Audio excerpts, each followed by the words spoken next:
Firman Tuhan Harian. Perkataan Yesus kepada murid-muridnya setelah kebangkitannya. Yohanes 21 ayat 16-17. Yesus berkata kepadanya lagi untuk kedua kalinya, "Simon, anak Yohanes, apakah engkau mengasihi aku?" Petrus menjawab, "Ya, Tuhan, Engkau tahu aku mengasihimu." Yesus berkata kepadanya, "Gembalakanlah domba-dombaku." Yesus berkata kepadanya lagi untuk 3 kalinya, "Simon, anak Yohanes, apakah engkau mengasihi aku?" Maka Petrus bersedih hati karena Yesus berkata untuk ketiga kalinya, "Apakah engkau mengasihi aku?" Dan ia berkata kepadanya, "Tuhan, Engkau tahu segala hal. Engkau tahu bahwa aku mengasihimu." Yesus berkata kepadanya, "Gembalakanlah domba-dombaku." Dalam percakapan ini, Tuhan Yesus berulang kali menanyakan satu hal kepada Petrus. "Simon, anak Yohanes, apakah engkau mengasihi aku?" Ini adalah standar lebih tinggi yang dituntut Tuhan Yesus dari orang-orang seperti Petrus setelah kebangkitannya, yang benar-benar percaya kepada Kristus dan berusaha untuk mengasihi Tuhan. Pertanyaan ini adalah semacam investigasi dan semacam interogasi, tetapi lebih dari itu, merupakan persyaratan dan ekspektasi terhadap orang-orang seperti Petrus. Ia menggunakan cara bertanya seperti ini agar orang-orang bisa merenungkan diri dan melihat ke dalam diri mereka sendiri. Apakah persyaratan yang Tuhan Yesus tuntut dari orang-orang? Apakah aku mengasihi Tuhan? Apakah aku seseorang yang mengasihi Tuhan? Bagaimanakah seharusnya aku mengasihi Tuhan?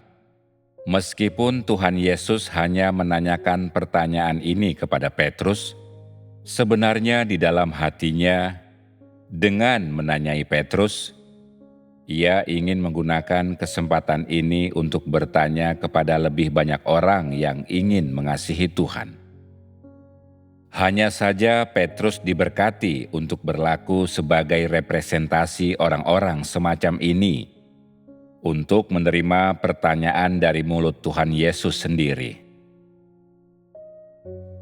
Dibandingkan dengan "Ulurkanlah tanganmu dan cucukkan ke lambungku," dan "Jangan engkau tidak percaya lagi, tetapi percayalah," yang dikatakan Tuhan Yesus kepada Thomas setelah kebangkitannya, tindakannya menanyai Petrus 3 kali.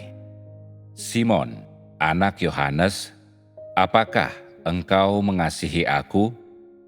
Memungkinkan orang-orang untuk semakin merasakan ketegasan sikap Tuhan Yesus dan keadaan mendesak yang dirasakannya selama ia bertanya.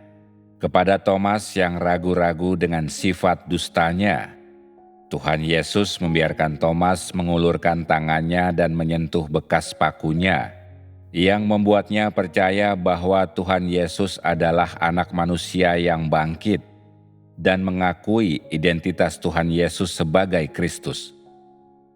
Dan meskipun Tuhan Yesus tidak secara tegas menegur Thomas, dan tidak secara lisan menyatakan dengan jelas penghakiman yang akan menimpanya, ia membuat Thomas tahu bahwa ia memahaminya melalui tindakan yang praktis, sembari juga menunjukkan sikap dan ketetapannya mengenai orang semacam itu. Persyaratan dan ekspektasi Tuhan Yesus terhadap orang semacam itu tidak dapat dilihat dari apa yang ia katakan.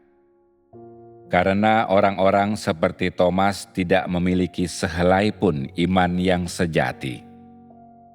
Persyaratan Tuhan Yesus terhadap mereka hanyalah dalam hal ini, Tetapi sikap yang ia ungkapkan terhadap orang-orang seperti Petrus sepenuhnya berbeda. Ia tidak meminta Petrus mengulurkan tangannya dan menyentuh bekas pakunya. Ia juga tidak mengatakan kepada Petrus, "Jangan engkau tidak percaya lagi, tetapi percayalah." Sebaliknya, ia berkali-kali menanyakan pertanyaan yang sama kepada Petrus. Ini adalah pertanyaan yang merangsang pikiran, pertanyaan penuh makna yang membuat setiap pengikut Kristus merasakan penyesalan dan ketakutan, tetapi juga merasakan suasana sedih dan gelisah dalam hati Tuhan Yesus. Dan ketika mereka berada dalam penderitaan dan kepedihan yang hebat, mereka menjadi semakin mengerti perhatian dan kepedulian Tuhan Yesus Kristus. Mereka menyadari ajarannya yang tulus dan persyaratannya yang tegas, orang-orang yang murni dan jujur. Pertanyaan Tuhan Yesus membuat orang-orang merasakan bahwa ekspektasi Tuhan akan orang-orang yang diungkapkan lewat kalimat ini bukan hanya agar mereka percaya atau mengikutinya, melainkan agar mereka memiliki kasih, agar mengasihi Tuhanmu. Kasih semacam ini bersifat peduli dan taat. Ini adalah soal manusia yang hidup demi Tuhan, mati demi Tuhan, mendedikasikan segalanya bagi Tuhan, dan mengorbankan dan memberikan segalanya bagi Tuhan. Kasih semacam ini juga memberi kepada Tuhan penghiburan, memungkinkannya menikmati kesaksian, dan memungkinkannya merasakan ketenangan. Ini adalah balas budi umat manusia kepada Tuhan, tanggung jawab, kewajiban dan tugas mereka, dan merupakan jalan yang harus ditapaki umat manusia di sepanjang hidup mereka.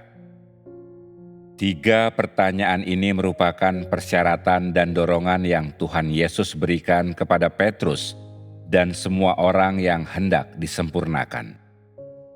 3 pertanyaan inilah yang membimbing dan mendorong Petrus untuk menyelesaikan jalan kehidupannya.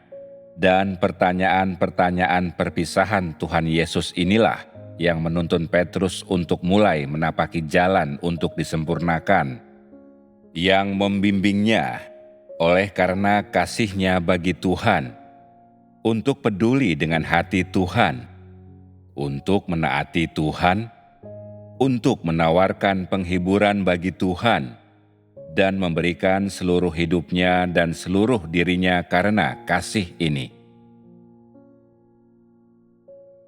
Selama zaman kasih karunia, pekerjaan Tuhan diperuntukkan terutama bagi 2 jenis orang. Yang pertama adalah jenis orang yang percaya dan mengikutinya, yang mampu menaati perintah-Nya, yang mampu memikul salib dan bertahan pada jalan zaman kasih karunia. Orang seperti ini akan memperoleh berkat Tuhan dan menikmati kasih karunia Tuhan.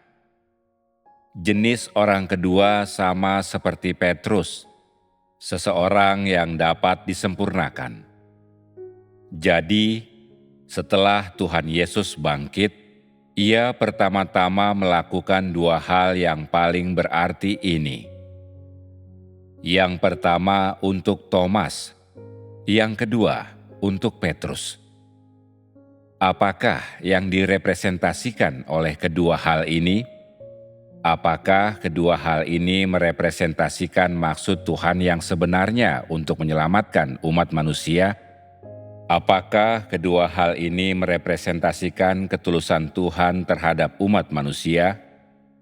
Pekerjaan yang Ia lakukan dengan Thomas adalah memperingatkan orang-orang untuk tidak ragu-ragu, melainkan percaya.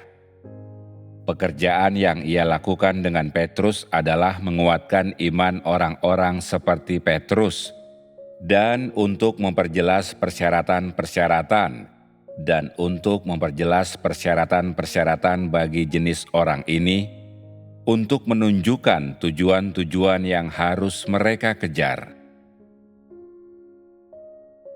Setelah Tuhan Yesus bangkit, Ia menampakkan diri kepada orang-orang yang Ia anggap perlu, berbicara kepada mereka, dan membuat persyaratan untuk mereka penuhi, menyampaikan maksud-maksudnya dan ekspektasinya terhadap orang-orang. Dengan kata lain, sebagai Tuhan yang berinkarnasi, tidak masalah apakah itu semasa Ia berada di dalam daging atau dalam tubuh spiritual setelah disalibkan dan bangkit. Perhatiannya bagi manusia dan persyaratannya terhadap orang-orang tidak berubah. Ia perhatian akan murid-muridnya ini sebelum Ia disalibkan. Di dalam hatinya, Ia sudah mengerti akan keadaan masing-masing orang. Ia paham akan kekurangan masing-masing orang. Dan tentu saja pemahamannya akan setiap orang ini tetaplah sama setelah Ia mati, bangkit, dan menjadi tubuh spiritual sebagaimana ketika Ia masih di dalam daging. Ia tahu bahwa orang-orang belum sepenuhnya yakin akan identitasnya sebagai Kristus. Tetapi semasa waktunya di dalam daging, Ia tidak memberi tuntutan yang keras terhadap orang-orang. Tetapi setelah bangkit, Ia menampakkan diri di hadapan mereka, dan Ia membuat mereka sepenuhnya yakin bahwa Tuhan Yesus telah datang dari Tuhan, bahwa Ia adalah Tuhan yang berinkarnasi, dan Ia menggunakan fakta penampakannya dan kebangkitannya sebagai visi dan motivasi terbesar bagi umat manusia untuk dikejar seumur hidup. Kebangkitannya dari kematian tidak hanya menguatkan semua orang yang mengikutinya, tetapi juga sepenuhnya membuat pekerjaannya pada zaman kasih karunia berlaku di tengah umat manusia. Dan dengan demikian, Injil keselamatan Tuhan Yesus pada zaman kasih karunia secara bertahap menyebar ke segala penjuru umat manusia. Akankah engkau mengatakan bahwa penampakan Tuhan Yesus setelah kebangkitannya memiliki makna yang penting? Seandainya engkau adalah Thomas atau Petrus pada waktu itu, dan engkau menemukan satu hal ini dalam hidupmu yang begitu berharga, bagaimanakah hal itu akan berdampak terhadapmu? Akankah engkau melihatnya sebagai visi terbaik dan terbesar dalam hidup imanmu kepada Tuhan? Akankah engkau melihat ini sebagai pendorongmu untuk mengikuti Tuhan, untuk bekerja keras memuaskannya, dan berusaha semakin mengasihi Tuhan dalam hidupmu?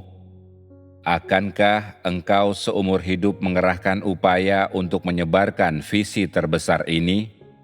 Akankah engkau menjadikan pengabaran keselamatan dari Tuhan Yesus sebuah amanat yang engkau terima dari Tuhan? Meskipun engkau semua belum mengalami ini, kedua kasus Thomas dan Petrus ini sudahlah cukup bagi manusia modern untuk memiliki pengertian yang jelas akan kehendak Tuhan dan akan Tuhan itu sendiri. Dapat dikatakan bahwa setelah Tuhan menjadi daging, setelah Ia secara pribadi mengalami kehidupan manusia di tengah umat manusia, dan setelah Ia melihat kebejatan umat manusia dan situasi dalam hidup manusia, Tuhan di dalam daging semakin merasakan ketidakberdayaan, kesedihan, dan betapa memilukannya umat manusia. Belas kasihan Tuhan makin besar melihat keadaan umat manusia oleh karena sifat kemanusiaannya ketika Ia hidup dalam daging, oleh karena instingnya dalam daging. Ini membuatnya memiliki kepedulian yang lebih besar terhadap para pengikutnya.